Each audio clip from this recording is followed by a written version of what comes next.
Hari ini Pak Presiden sudah berkantor di IKN maksud saya, dan kami beruntung menjadi tamu organisasi pertama yang diterima oleh Bapak Presiden. Saya lengkap dengan para deputi, bahkan ditemani oleh Pak Menteri Perhubungan. Beliau menyampaikan, kami pertama laporkan ada beberapa hal yang laporan progres kami berdua sebagai PLT. Dan beliau menanggapi dan memberikan arahan fokusnya. Pertama, utamakan partisipasi masyarakat, khususnya dalam penataan IKN ini. Jangan sampai masyarakat merasa terpinggirkan, tergusur, ataupun bahkan digusur. Ya. Kayak kebetulan kami ada Pak Deputi Kemasyarakatan ini, itu nanti dalam rangka menata kawasan di sekitar IKN ini, utamakan partisipasi masyarakat. Oke. Yang kedua, untuk investasi, beliau juga menyampaikan bahwa IKN ini akan menjadi contoh tata kelola manajemen pemerintahan yang baik dan cepat. Tidak cukup baik saja sekarang, tapi harus cepat.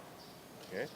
Apapun perizinan dan sebagainya itu agar lebih cepat, dan ini akan menjadi contoh untuk tata kelola perkotaan lainnya.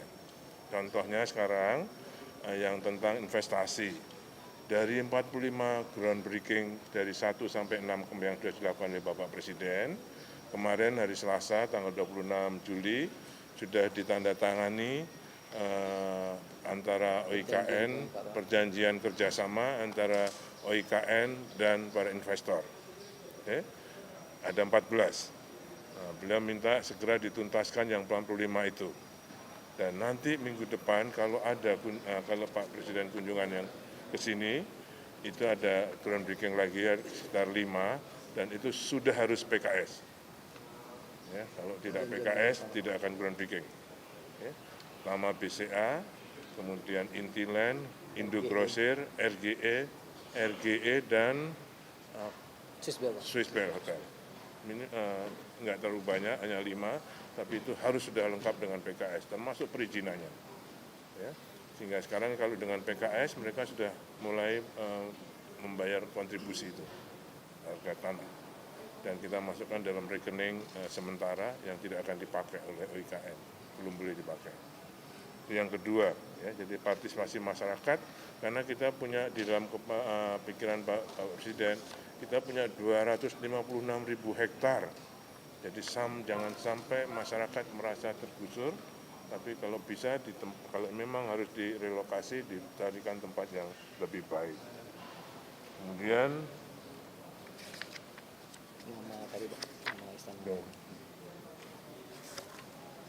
untuk ada yang namanya BUMO, Badan Usaha Milik Otorita, itu kita difokuskan untuk melakukan kegiatan yang mendukung menciptakan keramaian kota ini. Ya, misalnya bangun bioskop, atau misalnya teater.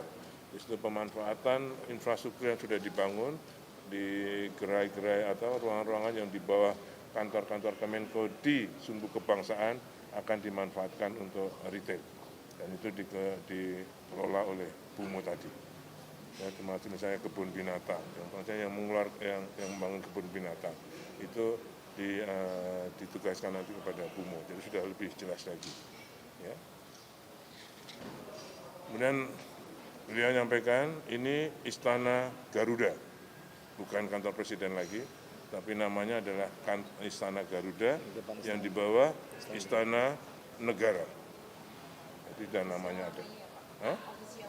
Official namanya ini adalah Istana Garuda, dan di sana ada Istana Negara. Okay.